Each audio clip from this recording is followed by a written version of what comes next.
네, 이재명 대표님도 말씀하셨습니다만 어제 광주에서 열린 5.18 민주화운동 기념식은 마지못해서 하는 정말로 감동이 없는 박제된 기념식이었습니다.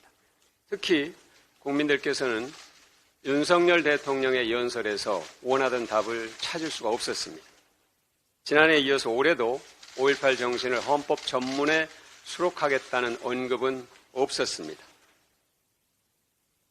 대통령실은 오히려 5.18 정신 헌법 전문 수록으로 국민 통합의 길로 가자는 민주당의 진정어린 제안을 5.18 정신을 모독했다고 말하고 또 민주당과 광주를 사실상 모독했습니다.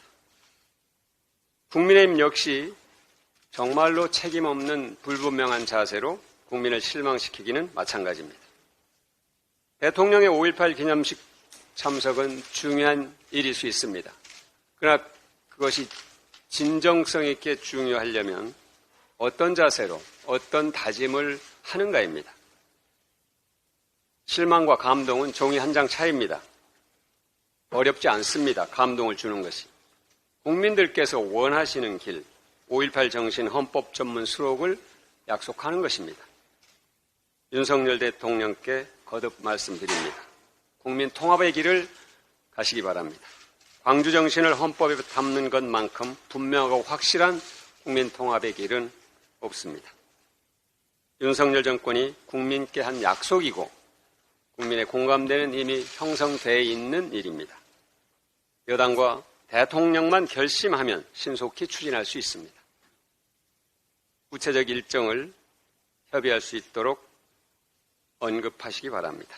민주당은 적극 협조할 것입니다.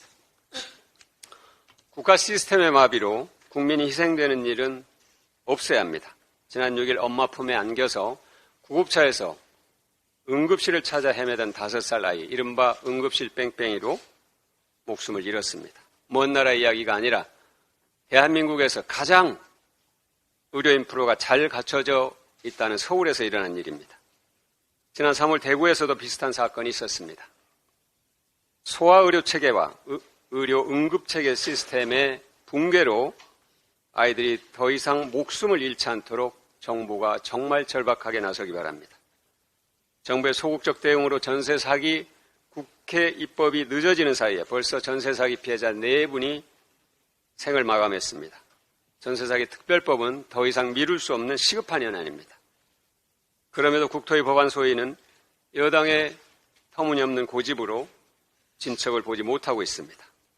전세 사기는 사회적 재난입니다. 정부 여당의 책임 있는 자세를 거듭 촉구합니다. 다음 주 월요일 국토위 소위가 다시 열릴 예정입니다. 더는 시간이 없습니다. 피해자들에게 실질적으로 도움을 줄 수 있는 방안을 정부 여당이 제시하시기 바랍니다.